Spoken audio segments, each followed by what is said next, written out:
Hello good morning all, आप सब लोगों का स्वागत है सिविल स्टैप हिमाचल पे। तो आज के दिन हम लोग डिस्कस करेंगे 15 मार्च को अलग अलग न्यूज़पेपर्स के अंदर कौन कौन सी इंपॉर्टेंट हाइलाइट्स देखने को मिली और वो किस तरह से हमारे एग्जाम प्रीलिम्स और मेंस पर्सपेक्टिव से इंपॉर्टेंट है, रेलेवेंट है। तो सबसे पहले हम लोग बात करते हैं इलेक्शन कमीशन ऑफ इंडिया की। जैसा कि कुछ समय पहले डिस्कस किया गया था कि इलेक्शन कमीशन ऑफ इंडिया जो कि 3 मेंबर्स बॉडी है, उनमें सिर्फ एक ही मेंबर जो चीफ इलेक्शन कमिश्नर है वो रहे थे और बाकी जो 2 थे उनमें से एक ने रिजाइन कर दिया था और एक जो है वो उनका टाइम पीरियड खत्म हो गया था। तो अभी रिसेंटली 3 मेंबर पैनल ने, अब देखिए यहाँ पे थोड़ी सी आप लोगों को चीज़ समझने की आवश्यकता है। ये प्रीलिम्स पर्सपेक्टिव से ज़्यादा इंपॉर्टेंट न्यूज़ है कि जो 2 नए इलेक्शन कमिश्नर्स है वो कौन कौन अपॉइंट हुए, तो उनका नाम आप लोग देख सकते हैं। उनका नाम है ज्ञानेश कुमार और दूसरे हैं सुखबीर संधू। यहाँ पे आप लोगों को जानने की आवश्यकता इसलिए है या इसलिए ये थोड़ा इंपॉर्टेंट है और इसके साथ आप और डायमेंशंस भी लिंक कर सकते हो, वो है इलेक्शन कमीशन की अपॉइंटमेंट से रिलेटेड। देखिए पहले जो इलेक्शन कमीशन की अपॉइंटमेंट थी उसमें किसी भी तरह की ट्रांसपेरेंसी नहीं थी। यही कारण था सुप्रीम कोर्ट में उसको चैलेंज किया गया। जब सुप्रीम कोर्ट में वो चैलेंज हुआ तो उसके बाद सुप्रीम कोर्ट का एक वर्डिक्ट आया जहां पे सुप्रीम कोर्ट ने कहा कि इलेक्शन कमीशन या इलेक्शन कमीशन के जो 3 मेंबर्स हैं उनको अपॉइंट करने के लिए 3 मेंबर बॉडी कॉन्स्टिट्यूट होनी चाहिए और 3 मेंबर बॉडी में leader of opposition, second prime minister और तीसरे थे चीफ जस्टिस ऑफ इंडिया। लेकिन बाद में पार्लियामेंट ने इस अपॉइंटमेंट में थोड़ा सा चेंज किया, बनाई पार्लियामेंट ने 3 मेंबर बॉडी, लेकिन उन 3 मेंबर बॉडीज में जो चीफ जस्टिस ऑफ इंडिया था उसको कैबिनेट रैंक मिनिस्टर के साथ रिप्लेस कर दिया गया। तो अभी जो सिलेक्शन हुई है इन 2 इलेक्शन कमिश्नर्स की वो बेसिकली 3 मेंबर बॉडी, जिसमें law minister, leader of opposition जिनका नाम है अधीर रंजन चौधरी और उसके तीसरे मेंबर जो है वो हमारे देश के प्रधानमंत्री। तो इन 3 मेंबर्स के द्वारा जो है वो इन 2 लोगों का नाम जो है वो पारित किया गया, उनको 2 लोगों को जो है वो सिलेक्ट किया गया। क्लियर?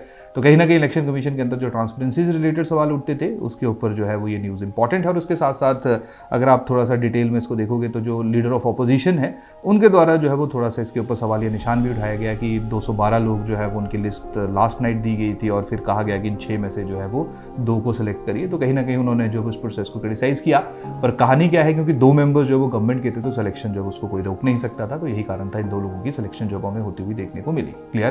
तो ये पहली न्यूज़ है प्रीलिम्स पर्सपेक्टिव से जो है वो काफ़ी ज़्यादा इंपॉर्टेंट है। क्लियर? तो नॉर्मली जब भी 3 मेंबर बॉडी बनेगी तो 2 लोग जो नाम एग्री करेंगे उनको जो है आगे सेलेक्ट किया जाएगा, उनका जो वोट है उसके ऊपर सिलेक्शन होगी। तो बेसिकली जो लीडर ऑफ ऑपोजिशन थे तो उनके द्वारा डिसेंट नोट जो है उसके ऊपर डाला गया, लेकिन अगेन 2 मेंबर्स क्योंकि एग्री कर रहे थे इसलिए जो है वो हमें 2 इलेक्शन कमिश्नर्स की अपॉइंटमेंट होती हुई देखने को मिली। नेक्स्ट न्यूज़ के ऊपर हम लोग चलते हैं। ये न्यूज़ अलग अलग अखबारों में हम लोगों ने देखी। सबसे पहले जैसे ट्रिब्यून की हम बात करते हैं, ये न्यूज़ बेसिकली रिलेटेड है साइमल्टेनियस इलेक्शन से।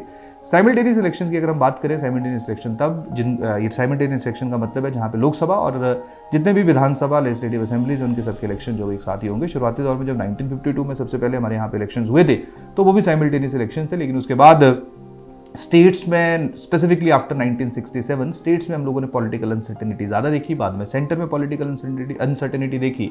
तो आज का हाल ऐसा है कि थ्रू आउट द ईयर हम लोग देखते हैं कि ऑलमोस्ट हर साल किसी न किसी राज्य में इलेक्शन हो रहे होते हैं, नहीं तो लोकसभा के इलेक्शन हो रहे होते हैं, जिसके कारण पूरे का पूरा जो एडमिनिस्ट्रेशन सिस्टम है वो इलेक्शंस में ही इन्वॉल्व रहता है। क्लियर? तो उसी को एड्रेस करने के लिए साइमल्टेनियस इलेक्शन जो है उनके लिए एक पैनल बनाया गया था और उस पैनल के जो अध्यक्ष थे हमारे पूर्व राष्ट्रपति थे कोविंद जी, और उसी पैनल ने जब वो अभी अपनी रिपोर्ट सबमिट की है हमारी प्रेजेंट प्रेसिडेंट को, तो उन्होंने जो वो साइमल्टेनियस पोल जो है उनको प्रॉपर्ली सपोर्ट किया है। अब इसके बाद लॉ कमीशन की भी रिकमेंडेशन आने वाली है, उसमें देखते हैं कि उसने क्या सोल्यूशंस दिया है। लेकिन कोविंद पैनल ने यही कहा है कि जैसे ही न्यूली इलेक्टेड लोकसभा होगी उस दिन जो है वो एक डेट डिक्लेयर की जाएगी जिसको अपॉइंटमेंट डेट कहा गया, और उस डेट के बाद या उस डेट से पहले जितने भी इलेक्शंस हुए हैं तो उनका टेन्योर तब खत्म माना जाएगा जैसे ही लोकसभा का टेन्योर या वो अपॉइंटमेंट डेट जो है उसके 5 साल कंप्लीट हो जाएंगे। क्लियर? तो हो सकता है कि 2024 में जैसे इलेक्शन हो रहे हैं तो किसी राज्य में 2025 में इलेक्शन हो तो उनका जो टेन्योर है वो इंस्टेड ऑफ 5 ईयर्स 4 ईयर्स हो जाएगा। तो इसके लिए कॉन्स्टिट्यूशन में बहुत ज़्यादा चेंजेस करने की आवश्यकता है और कम से कम जो है वो इसमें 15 अमेंडमेंट जो है उनको प्रपोज किया गया है और इसके लिए 2 कॉन्स्टिट्यूशनल अमेंडमेंट बिल्स लाने का जो प्रावधान है या उसके सजेशन जो है स्पेसिफिक पैनल के द्वारा दी गई है। तो बेसिकली ये चाह रहे हैं कि जो 3 टियर स्ट्रक्चर है हमारे यहाँ पे, जिसमें टॉप लेवल पे लोकसभा है, सेकंड लेवल पे लेजिस्लेटिव असेंबलीज है, थर्ड लेवल पे म्यूनिसिपैलिटीज एंड पंचायत है, उन सबको सिंक्रोनाइज किया जाए। क्लियर? तो उसी के तहत जो उनकी रिकमेंडेशंस हमें देखने को मिली। तो ये जो पहला आर्टिकल है ये भी इसी से रिलेटेड है, ये प्रीलिम्स से ज़्यादा मेंस पर्सपेक्टिव से ज़्यादा इंपॉर्टेंट है। तो कोविंद पैनल की जो रिपोर्ट है आने वाले समय में इसके ऊपर आपको प्रॉपर कमेंट्री देखने को मिलेगी। तो जैसे इंडियन एक्सप्रेस द ट्रिब्यून के अंदर ये न्यूज़ आई है, इसके साथ साथ द हिंदू के अंदर भी हमें न्यूज़ आती हुई देखने को मिली जो HPS general studies paper 2 perspective से काफ़ी इंपॉर्टेंट है। पैनल रिकमेंड साइमल्टेनियस पोल, इसमें थोड़ी सी और ज़्यादा डिटेलिंग है। इसमें किन किन आर्टिकल्स की इंट्रोडक्शन का सजेशन दिया गया है, क्लियर किन किन आर्टिकल्स में चेंजेस की बात की गई है, वो सारे का सारा जो हम लोगों को यहाँ पे देखने को मिलेगा। इसके साथ साथ इंडियन एक्सप्रेस में भी एक आर्टिकल और आया है, changes suggested in constitution how they will ensure simultaneous election. तो ये ज़्यादा बेटर आर्टिकल जो है वो पर्सनली मेरे को लगा पढ़ते हुए, क्योंकि इसमें दोनों जो पिछले दोनों आर्टिकल्स अगर आप उनको नहीं भी पढ़ोगे और इसको पढ़ लोगे तो आप लोगों को चीज़ें जो है वो ज़्यादा अच्छी तरह से समझ आएगी कि इसमें जो है वो क्या क्या स्पेसिफिक जो है वो सजेशंस दी गई हैं और कैसे कैसे कॉन्स्टिट्यूशन में किस किस आर्टिकल में हम लोगों को चेंज होता हुआ देखने को मिलेगा। तो ये काफ़ी इंपॉर्टेंट और काफ़ी रेलिवेंट आर्टिकल है। तो मेरी सजेशन आप लोगों को होगी कि एटलीस्ट इसके ऊपर जो अपना थोड़ा बिल्डअप करना शुरू कर दीजिए। यहाँ पे आपको पता होना चाहिए साइमल्टेनियस इलेक्शंस क्या है, उनके फ़ायदे क्या हैं, उनके नुकसान क्या हैं और उसका जो है एक सोल्यूशन क्या हो सकता है। लेकिन यहाँ पे थोड़ी सी चीज़ समझने की आवश्यकता है कि आने वाले न्यूज़पेपर्स के अंदर आप लोग देखोगे, अभी तो क्योंकि पैनल की रिपोर्ट कल ही आई है, आने वाले न्यूज़पेपर्स में आप देखोगे कि साइमल्टेनियस इलेक्शंस के ऊपर आप लोगों को मल्टीपल आर्टिकल्स देखने को मिलेंगे। जैसे आजकल हम लोगों को CAA, क्योंकि कुछ ही समय पहले सरकार ने उसको इंप्लीमेंट किया था, तो CAA के ऊपर भी हम लोग बहुत सारे आर्टिकल्स देख रहे हैं जहाँ पे उसके फेवर में, उसके अगेंस्ट जो आर्गूमेंट्स अलग अलग, जो एडिटोरियल्स अलग अलग ओपिनियंस उनमें दिए जा रहे हैं। तो आप लोग जो है इसके ऊपर भी काफ़ी अच्छा कंटेंट देखोगे। अगर आपको पता है तो होपफुली आपको कुछ ऐसा मटेरियल यहाँ से मिल जाएगा जो आप लोगों को अभी तक पता नहीं होगा। तो इसी तरह से जिन्होंने प्रिपरेशन की हुई है उनका वैल्यू एडिशन रहता है न्यूज़पेपर से, और जो नए लोग हैं वो अंडरस्टैंड करते हैं कि किस तरह से जो कॉन्स्टिट्यूशन है वो अपने काम करता है और जो हमारा present political system, present political structure है उसके ऊपर जब उसका क्या इन्फ्लुएंस रहता है और कैसे वो इम्पैक्ट करता है। क्लियर? तो ये जो न्यूज़ है वो काफ़ी इंपॉर्टेंट है, आज की इंपॉर्टेंट हाईलाइट है। अगली न्यूज़ जो है वो हम लोग बात करेंगे HDI इंडेक्स से रिलेटेड है, तो इसको जो है वो ज़रूर पढ़िएगा। ह्यूमन डेवलपमेंट इंडेक्स, तो इसमें प्रॉपरली द ट्रिब्यून के अंदर जो है वो ये न्यूज़ पब्लिश हुई है। मेंस में भी हमारे आर्गूमेंट्स को स्ट्रॉन्ग करने के लिए यूज़ आते हैं कि जैसे लाइफ एक्सपेक्टेंसी कितनी इंक्रीज़ हुई है, तो यहाँ पे प्रॉपरली कंपैरिजन किया गया है कि 1990 से लेके 1990 से लेके अभी तक जो लाइफ एक्सपेक्टेंसी एट बर्थ है उसमें 9.1 ईयर्स का जो है वो इजाफा देखने को मिला हुआ है। क्लियर? तो इस तरह से अलग अलग डाटा जो आप लोग यहाँ पे देख सकते हो, इंडिया का रैंक कौन सा है, उसके साथ साथ लाइफ एक्सपेक्टेंसी जो है वो कितनी है, स्कूलिंग ईयर्स में जो वो कितना हम लोगों को इजाफा देखने को मिला है, जो GNI पर कैपिटा इनकम है वो कितनी इंक्रीज़ हुई है। तो काफ़ी ऑलमोस्ट पूरा फैक्ट से भरा हुआ डाटा है। तो जो हमारा ह्यूमन डेवलपमेंट रिपोर्ट आता है, HDR रिपोर्ट है, क्लियर, या स्पेसिफिकली HDI इंडेक्स है, ह्यूमन डेवलपमेंट इंडेक्स है, उससे रिलेटेड जानकारी जो आप लोगों को यहाँ पे देखने को मिलेगी। तो GS3 पर्सपेक्टिव से भी इंपॉर्टेंट है, इकोनॉमिक डेवलपमेंट और ह्यूमन डेवलपमेंट इंडेक्स जहाँ पे रेलेवेंट है, और उसके साथ साथ रिपोर्ट्स एंड इंडाइसिस के ऊपर हम लोगों को अलग अलग सवाल देखने को मिलते हैं कि इंडिया का कौन सा रैंक है। तो इसको जो वो आप लोग ज़रूर पढ़िएगा। उसके बाद नेक्स्ट न्यूज़ हम लोग देखते हैं, ट्रिब्यून के अंदर एक न्यूज़ आई है जहाँ पे रणजी ट्रॉफी का फाइनल खेला गया। रणजी ट्रॉफी के फाइनल में मुंबई के द्वारा विदर्भा को हराया गया। तो आप लोगों को जो है यहाँ पे इसकी जानकारी होनी चाहिए। प्रीलिम्स पर्सपेक्टिव से इंपॉर्टेंट है, मेंस में इस तरह के सवाल हमें देखने को नहीं मिलेंगे। अब हम लोग बात करते हैं अगली न्यूज़ के ऊपर जो इलेक्टोरल बॉन्ड से रिलेटेड है। इलेक्टोरल बॉन्ड जिसको कुछ समय पहले सुप्रीम कोर्ट के द्वारा इलीगल डिक्लेयर कर दिया गया था और SBI को डायरेक्ट किया गया था कि आप पूरे का पूरा जो डाटा है उसको पब्लिश करिए। बेसिकली SBI को कहा गया था कि आप उस डाटा को इलेक्शन कमीशन को दीजिए, इलेक्शन कमीशन अपनी वेबसाइट पर उसको पब्लिश करेगा। तो इलेक्शन कमीशन के द्वारा जब उसको पब्लिश किया गया है तो यही कारण है SY कुरैशी जो पहले फॉर्मर चीफ इलेक्शन कमिश्नर भी रह चुके हैं, उनके द्वारा ये आर्टिकल लिखा गया है। तो काफ़ी अच्छा आर्टिकल है।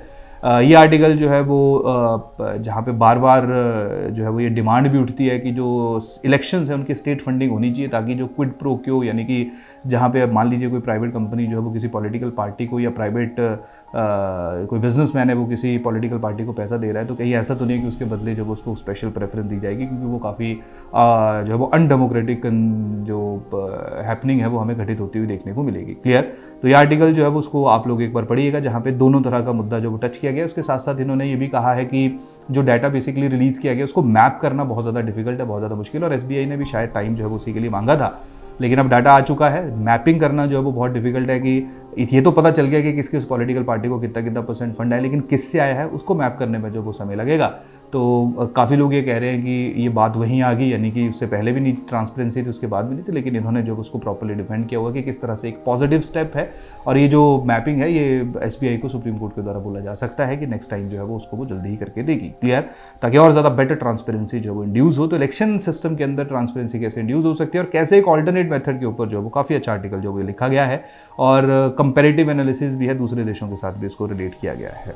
उसके बाद जो नेक्स्ट न्यूज़ है वो है Modi will travel to Bhutan next week. जो हमारे देश के जो प्रधानमंत्री हैं वो अगले हफ्ते भूटान जाएंगे। तो अभी कुछ समय पहले हम लोगों ने देखा था कि भूटानीज प्राइम मिनिस्टर जो है वो शेरिंग तोब्गे वो इंडिया की यात्रा पे आए हुए थे। हालांकि कोई ऑफिशियल नोटिफिकेशन हमें जारी होती हुई देखने को नहीं मिली, लेकिन इंडिया और भूटान के जो रिलेशन है वो बहुत ज़्यादा इंपॉर्टेंट है, स्ट्रैटेजिकली भी और हिस्टोरिकली भी क्लियर। और अगला जो आर्टिकल है वो उसी से ही रिलेटेड है। द हिंदू में ये आर्टिकल पब्लिश हुआ है, Bhutan's opening move its Gelephu gambit. Basically जो है वो जेलफू माइंडफुल सिटी, यानी कि इसके बारे में प्रीलिम्स में पूछा जा सकती है चीज़ कि ये कहाँ पे है। तो ये भूटान में जो है वो एक काफ़ी एक प्रपोजल है बेसिकली कि एक सिटी जो है वो वहाँ पे डिज़ाइन करना चाहते हैं जहाँ पे इंडिया की मदद की आवश्यकता है। तो इस आर्टिकल में पूरा उसका जोग्राफिकल लोकेशन कैसा है, उसका कैसे फ्लड लाइक कंडीशंस वहाँ पे जनरेट होती है और जो चाइना का एंगल है उसको भी एड्रेस किया गया है। तो आप लोग इसको इंडिया भूटान रिलेशंस के साथ साथ ये जो जेलफू सिटी है उसके साथ भी इसको रिलेट कर सकते हैं। ये भी अच्छा आर्टिकल है, इसको भी एक बार आप लोग पढ़ लीजिएगा। उसके बाद नेक्स्ट आर्टिकल है, अगर आप लोगों को और ज़्यादा डिटेल में चाहिए CAA और status of judicial proceedings clear, तो आप इस आर्टिकल को प्रॉपरली पढ़ सकते हो। ठीक है, ये आर्टिकल जो है वो द हिंदू के अंदर पब्लिश हुआ है, प्रॉपरली क्वेश्चन आंसर फॉर्मेट में इसको दिया गया है कि क्या इसकी CAA की क्या इम्प्लीकेशंस हैं क्लियर, क्या थ्रेशोल्ड डेट बनाई गई थी, सुप्रीम कोर्ट की क्या जजमेंट्स हैं, या सुप्रीम कोर्ट ने कैसे इस पर रिस्पॉन्ड किया था। हालांकि सुप्रीम कोर्ट ने जो अभी फाइनल वर्डिक्ट जो उसके ऊपर नहीं दिया है क्लियर। तो ये पूरा आर्टिकल जो आप लोग एक बार पढ़ सकते हो। हालांकि बहुत सारी जानकारी ऐसी होगी जो पुराने जो एडिटोरियल्स या पुराने जो आर्टिकल्स थे वहाँ पे हम लोगों ने या आप लोगों ने स्पेसिफिकली पढ़ी होगी। उसके साथ साथ जो नेक्स्ट न्यूज़ है वो ट्रिब्यून के अंदर पब्लिश है। 2 आर्टिकल्स हैं, पिक एंड चूज पॉलिसी और साथ में जो वो सेकुलरिज्म एट स्टेक। तो यहाँ पे दोनों में कॉन्स्टिट्यूशनल प्रोविजंस के साथ साथ क्या इसका जो CAA है उससे रिलेटेड जो चैलेंजेस है, उसका जो क्रिटिसिज्म है उसका जिक्र किया गया है। तो नेगेटिव साइड या क्रिटिसिज्म ऑफ CAA जो है वो आप लोग इन दोनों आर्टिकल्स को पढ़ के जो है वो निकाल सकते हो। इसके साथ साथ एक बड़ा अच्छा आर्टिकल आया है इंडियन एक्सप्रेस में। ये बेसिकली CBSE के द्वारा जब वो ओपन बुक एग्जामिनेशन OBE की बात हो रही है तो वहाँ पे दोनों आर्टिकल्स हैं, classroom is ready for change जहाँ पे सपोर्ट किया गया है ओपन बुक एग्जाम को, दूसरा है open minds before open books जहाँ पे जो कॉशन है ऐसा नहीं कि क्रिटिसाइज किया गया, कॉशन दी गई क्योंकि इससे पहले भी CBSE आई थिंक 2013 के आसपास जो है वो इसको पायलट बेसिस के ऊपर जो इंट्रोड्यूस कर चुकी थी, लेकिन बाद में जो वो फीडबैक के बाद उसको कॉल्ड ऑफ करना पड़ा था। तो क्या होना चाहिए, कैसे बच्चों को पिक करना चाहिए, कैसे ये पॉजिटिव हो सकता है, क्या इसके साथ रिलेटेड चैलेंज हो सकते हैं, तो ये दोनों आर्टिकल जो उससे रिलेटेड न्यूज़ या उससे रिलेटेड जो आप लोगों को काफ़ी अच्छी जानकारी देंगे। लास्ट न्यूज़ है, आई थिंक अगर इसको आप पढ़ोगे तो आपको बड़ा ही आसान भाषा में जो इस स्पेसिफिक टाइम पे चल रहा है, जैसे कुछ समय पहले जो वो नीति आयोग के द्वारा जो वो कहा गया है कि जी पॉवर्टी 5% से कम हो गई है, तो उसके ऊपर जो है वो 2 इकोनॉमिस्ट उनकी डिस्कशन हमें यहाँ पे देखने को मिली है जहाँ पे सवाल पूछा जा रहा है। तो काफ़ी अच्छा आर्टिकल है जिसको जो आप लोग पढ़ सकते हो। जैसे फॉर एग्जांपल अभी सरकार ने कहा कि जी less than 5% of India they live below poverty line.